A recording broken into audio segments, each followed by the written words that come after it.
6 ವರ್ಷದವರೆಗೂ ಮಕ್ಕಳನ್ನ ದೀಪದ ಥರ ನೋಡ್ಕೋಬೇಕು. 6 ವರ್ಷದವರೆಗೂ ಮಕ್ಕಳನ್ನ ನಾವು ದೀಪದ ಥರ ನೋಡ್ಕೋಬೇಕು. ಹಚ್ಚಿರೋ ದೀಪ ಆರಬಾರ್ದು ಅಂತ ಹೇಗೆ ನಾವು ಭದ್ರತೆನೆ ಮಾಡ್ತೀವಿ, ಹೇಗೆ ಕೈ ಹಿಡಿದು ಸುರಕ್ಷಿತನ ಮಾಡ್ತೀವಿ, ಅದೇ ರೀತಿಯಾಗಿ ನಾವು ಮಕ್ಕಳನ್ನ ಸುರಕ್ಷಿತವಾಗಿ ಇಟ್ಕೋಬೇಕು.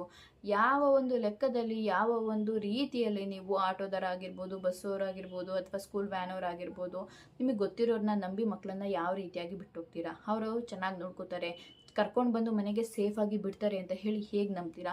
ಎಲ್ಲಾದರೂ ಕರ್ಕೊಂಡೋಗಿ ಮಕ್ಳಿಗೆ ಗೊತ್ತಾಗದೇ ಇರೋ ಥರ ಏನಾದರೂ ಮಾಡಿ ಕರ್ಕೊಂಡು ಬಂದು ಬಿಟ್ಟರೆ ನಿಮಗೆ ಹೇಗೆ ಗೊತ್ತಾಗುತ್ತೆ? ಮಕ್ಳಿಗೆ ಗೊತ್ತಿದ್ರೆ ತಾನೇ ಹೇಳೋದು, ಇದು ತಪ್ಪು, ಈ ಥರ ಮಾಡಿದ್ರು, ಆ ಥರ ಮಾಡಿದ್ರು ಅಂತ ಹೇಳೋದು. ಮಕ್ಕಳಿಗೆ ಗೊತ್ತಾಗಿಲ್ಲ ಅಂತ ಅಂದರೆ ಹೇಗೆ ನಾವು ಅದನ್ನು ತಿಳ್ಕೊಳ್ಳೋದಕ್ಕಾಗುತ್ತೆ? ಅವ್ರು ಮಾಡಿರೋ ತಪ್ಪು ಈಗ ಮಾಡಬೇಡ ಅಂತ ಹೇಳೋದಕ್ಕೆ ಹೇಗೆ ಗೊತ್ತಾಗುತ್ತೆ? ಅದ್ರ ವಿರುದ್ಧ ನಾವು ಹೋಗೋದಕ್ಕೆ ಹೇಗೆ ಗೊತ್ತಾಗುತ್ತೆ?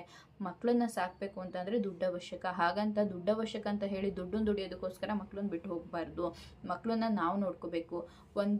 ಅವರಿಗೆ ಒಂದು 3 ಅಥವಾ 4ನೇ ಕ್ಲಾಸ್ ಆಗೋವರೆಗೂ ಕಷ್ಟಪಟ್ಟು ಮನೆಯಲ್ಲೇ ಹೇಗೋ ಇರೋದ್ರಲ್ಲೇ ತಿನ್ಕೊಂಡು ಉಣ್ಕೊಂಡು ಮನೆಯಲ್ಲಿ ಇರೋದ್ರಲ್ಲೇ ಹೇಗೋ ಸಂಭಾಳಿಸ್ಕೊಂಡು ಹೋಗ್ಬೋದಲ್ವಾ? ಸೊ ಅದಾದಮೇಲೆ ಆ ಮಕ್ಳಿಗೆ ಸ್ವಲ್ಪ ಬುದ್ಧಿ ಬಂದಿರುತ್ತೆ. ಸೊ ಮನೆಯಿಂದ ಸ್ಕೂಲಿಂದ ಬಂದ ತಕ್ಷಣವೇ ಮನೆಯಲ್ಲಿ ಚಿಲ್ಕಾಕೊಂಡು ಒಳಗಡೆ ಇರು, ನಾನು ಬರೋವರೆಗೂ ಎಲ್ಲೂ ಹೋಗಬೇಡ, ಏನಾದರೂ ಇತ್ತು ಅಂತಂದರೆ ನಾನೇ ತೊಗೊಂಡು ಬಂದು ಕೊಡ್ತೀನಿ, ಫೋನ್ ಮಾಡು ಯಾರಾದರೂ ಬಂದರೆ, ಇದನ್ನೆಲ್ಲ ಹೇಳ್ಕೊಡ್ಬೋದಲ್ವಾ? ಸೊ ಇದು ಮಕ್ಕಳನ್ನ ನಾವು ಸೆಕ್ಯೂರ್ ಮಾಡೋ ರೀತಿ ಅಲ್ವಾ? ಸೊ ಹೀಗೆ ಮಾಡ್ಬೋದಲ್ವಾ?